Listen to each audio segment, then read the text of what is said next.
Hey everyone, welcome back to the JavaScript course. So inside this video, we'll be looking into the arrow functions inside of JavaScript.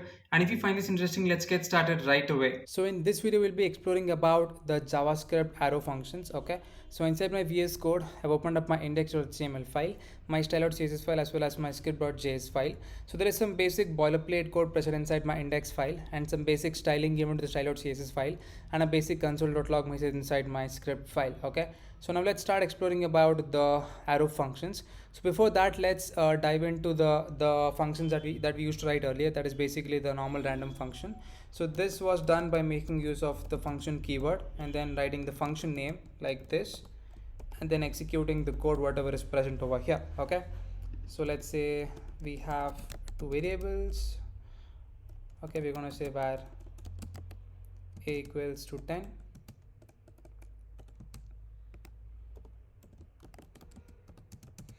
And var b equals to 10. Okay, so over here we're going to calculate the result for this. So we're going to say const result equals to a plus b.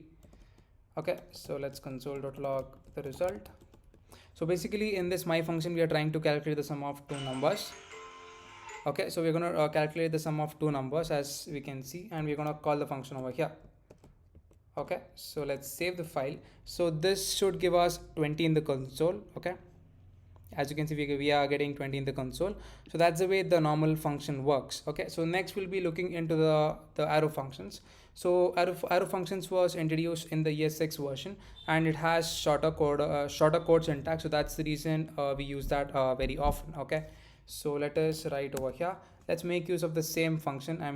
Let's make use of the same implementation to calculate the sum of two numbers. Okay, so we're going to say const sum equals to a function. By making use of the arrow, we are going to say a plus b. Okay, so let us initialize two different variables. Let's say x plus y over here. Okay, let's make const x equals to 5 and then const 5 equals to 5. Okay, so let's pretty much console.log the value that is giving. So we're going to say console.log of sum.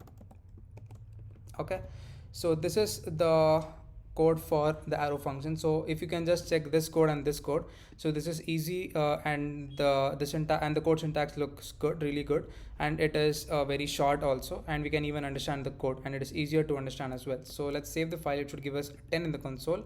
Yeah, so there you go, we are getting 10 in the console. So this is the way pretty much the arrow function works. Okay, so let's try to apply some parameters and then let's check it out. So we're going to say const area equals to, it's going to take in some parameters x comma y, and then we're going to calculate the area of this. Okay, so over here we're going to say const area equals to, it's going to be x star y. Okay, so we're going to console.log the area. So it's going to be console.log, let's write area and let's pass in some data, let's say 5 and 10. So over here, so in this arrow function we are initializing a function area, and we are passing two parameters, that is x and y. So over here inside the console.log message, we are pretty much trying to pass the parameters, that is 5 and 10. Okay, we're going to say return area over here, and we are trying to access the area. So it should be 50 in the console, right? Yeah, so there you go, we are getting 50 in the console. So that's the way the arrow function works inside of JavaScript.